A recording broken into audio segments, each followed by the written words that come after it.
Welcome to the Panic Button, everyone. I'm Nina, and today we are reacting to woke TikToks, courtesy of Amala Epinobi, who I love. Number one. I don't know what it's like to be a woman of color, but I do know that if I were a woman of color, my number one thing, like no-brainer, would be that I would have no white women friends. Because one, the odds of that white woman being like a good person are low. The odds are against you because she's probably going to be a white supremacist. She's probably going to be at least racist, minimally, and at the very, very least. Lady needs to lay off the cocaine. She's going so fast, and she ain't thinking before she speaks. Does she know that the people who are the most for black women are white women, and she's included? Does she not know she's white? She's going to most likely tie herself to white men above all else, like above other women. Two, the amount of weaponization of emotion that I see just from white women on this app is... This seems like it's projection. Is she talking about herself? She just said that all white women are like Nazis? White supremacists? Has she ever met a white supremacist? I don't think so. She's called people white supremacists, but I don't believe she's actually ever seen one, let alone talked to one. Doubtful. Crazy. It's so funny because she's saying don't be friends with white women because they're going to be racist while she's being racist. I mean, like blatantly racist. This is wild, the accusations that are being made here. White women, how do you feel about this? Do you value white men above all else? Or are you... No. Racist? Are you a white supremacist? The amount of times that I have seen, like, you made me feel sad and therefore that's bad. Oh, that made me feel weird and therefore the law is that is bad. Like, it is so weird how they have decided that their emotion is law. And also just their desire, our desire to speak opinion on that you know nothing about. Nothing about. Like, why is your opinion about Beyonce's Grammy so big? Like, because it didn't affect you and therefore it doesn't affect anyone because your feelings are law? And like the halftime performance I've seen, it's so annoying. Like, what the are you talking? I wouldn't have a single white friend. Okay. But she has white friends, and apparently they're not white supremacists. So where are these white women, white supremacists she's speaking of? And you know what? The messed up part is that she's kind of telling black women what to do. Like they're not smart enough to make up their own minds. It's very degrading. Wow, that has 157,000 likes on that TikTok. That's absolutely insane. Now, she's pointing out characteristics that she doesn't like in it. Bet you majority of those likes are from white women. That have nothing to do with being white. This is either self-loathing or a lack of self-awareness? I don't know what's going on here, but we're gonna move on. I know I have to stop reading the comments, but all these dudes are like, oh, women just don't understand the amount of rage and pain we have to take out at the gym. Honest to God, what the do you know about pain as a man? What the do you know about suffering? Who hurt her? She's coming off very, very hot right at the beginning. She's a little salty. She's taking this personally. Like she knows some dude who totally screwed her over, and she's pointing that blame at every man she sees on the internet, in public. That's her. Like, seriously, riddle me this, bitch. Like, Dude, the eyes, too. The eyes.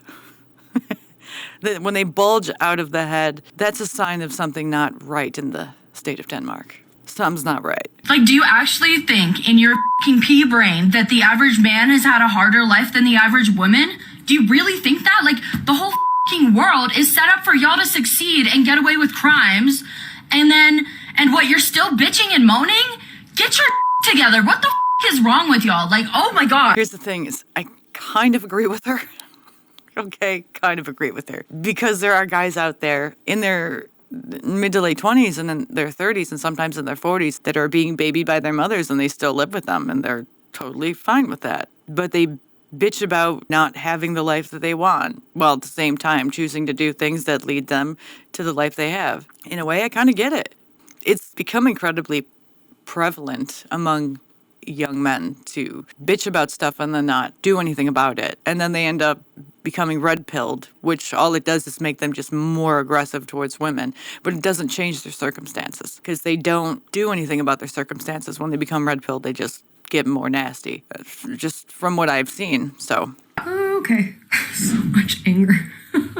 So much anger. And again, a hasty generalization. We had the generalization about white women. Now we have this generalization about men, that they cannot experience pain or don't have traumatic existences because they are men, and that the average woman has a harder life than the average man, which is not really substantiated by really any evidence that we have going on right now. It seems like men in our society in general right now are struggling, young men in particular. So, And yes, I do agree with that young men are struggling. But the thing that I have to ask is, are they struggling and not taking responsibility and not trying?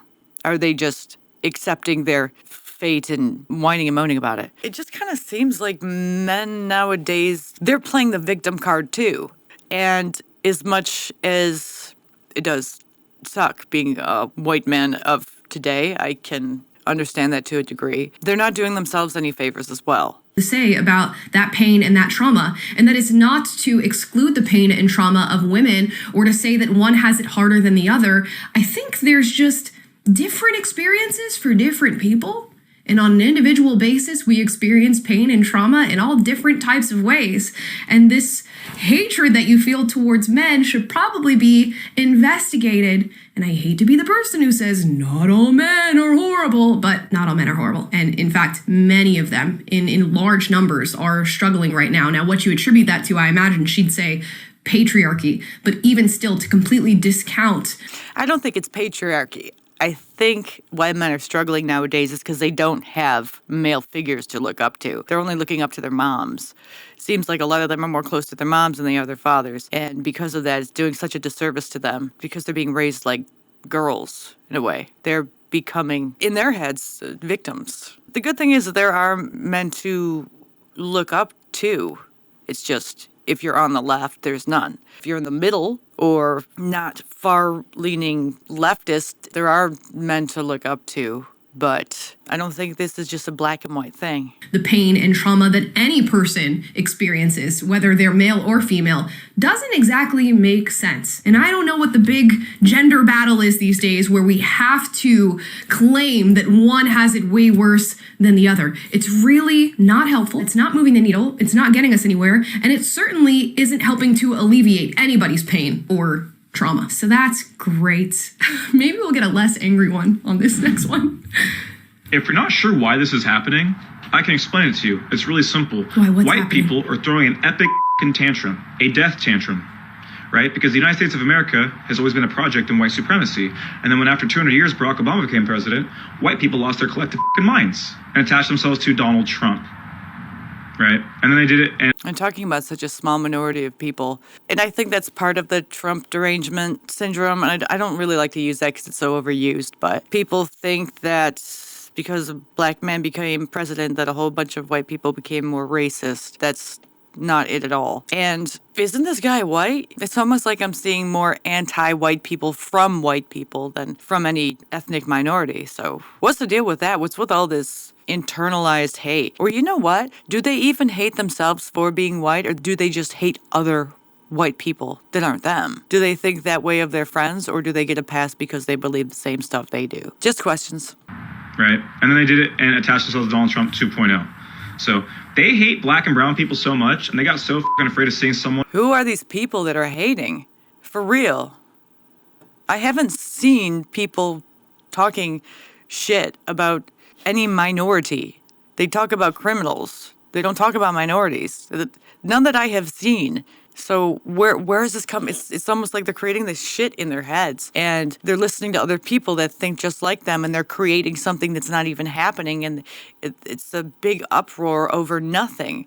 And that really shows you the kind of privilege people have when they start creating their own issues because they're so bored. It's so boring that they have to make something up in order to be interesting and to have a voice, or else they're nothing. In charge that wasn't white, that they're literally willing to ruin all of this, right? It's that person who hates the game so much they just flip the board, right? Everyone, they're just gonna flip the board, right?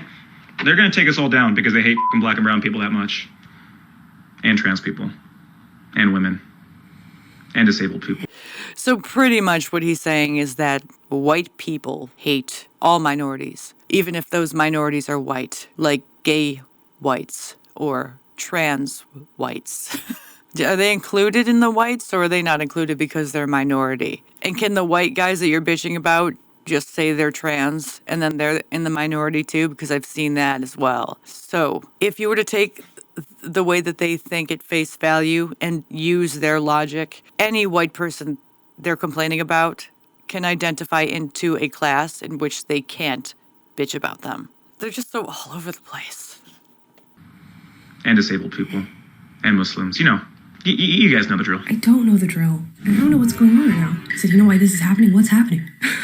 Obviously, he's talking about the Trump administration, but what are they doing that's ruining anybody's lives or, flipping the game board? Well, if women were just nicer to men, maybe men would be more open to feminism. So actually, women were subservient to men for thousands and thousands of years and had to be nice to men so they didn't die. And guess what? It didn't get us any closer to men seeing us as actual human beings. Women are literally conditioned from day one, from birth, to be as patient and polite and understanding with men as physically possible. And most men never notice that because they see that as completely normal. I don't disagree with her on that section. And men don't see that that's how women have been pretty much trained to be. Women have also been trained to be more hesitant around men. If you have to walk to your car and it's nighttime and you're the only one there, you're going to be looking around or have your phone out and have your keys in hand. You're going to check the back seat before you get in the car. Those are things that men have never had to do. They've never been conditioned to do that because they never had to worry about that. Any man who expects extra hand-holding and coddling on top of all that, just in order to see women as human beings deserving of respect, deserving of equal rights, deserving of safety in society, is incredibly selfish. The fact that many women who have experienced unimaginable levels of cruelty at the hands of certain men continue to advocate for things like men's mental health and men's ability to express themselves within society proves that this point is ridiculous. You don't advocate. I do think men need mental health therapy because the way that, especially young men, the way that things are going right now, it's not looking very good. A lot of single mothers out there raising men like they're babies, like they're children. I don't think that's healthy at all. You don't advocate for something just because everyone in the group was nice to you. You advocate for something because it's the right thing to do, because everyone deserves to be treated as a human being and deserves to have proper rights within this society. That is not too much to ask of you. That is not too much to ask of anyone. I don't know that I disagree. I just don't know that I've really heard this argument that you need to be nicer to men in order to get them to adopt feminism. I would argue that you should be nice to men who are not standing in the way of your feminist values, and to lump them into a group and say that they're all horrible or all deficient in some way is probably not the most helpful thing for your cause. So if that translates to you as be nicer to men in order to push forward feminism, I guess that's what I'm saying. First of all, you have to have a clear idea of what feminism is, because right now feminism is just a mess. It's so many different ideas that conflict with one another. It just doesn't make any sense. So, and then instead of being nice and all this shit to men, maybe talk to them as if they're an equal, not like they're higher, not like they're lower. Just talk to them like they're an equal, like they're just a human being. They're not even a man. They're just a human. And try to get your point across without being aggressive, but not being all sweet and sugarcoat shit, but just be direct and stoic.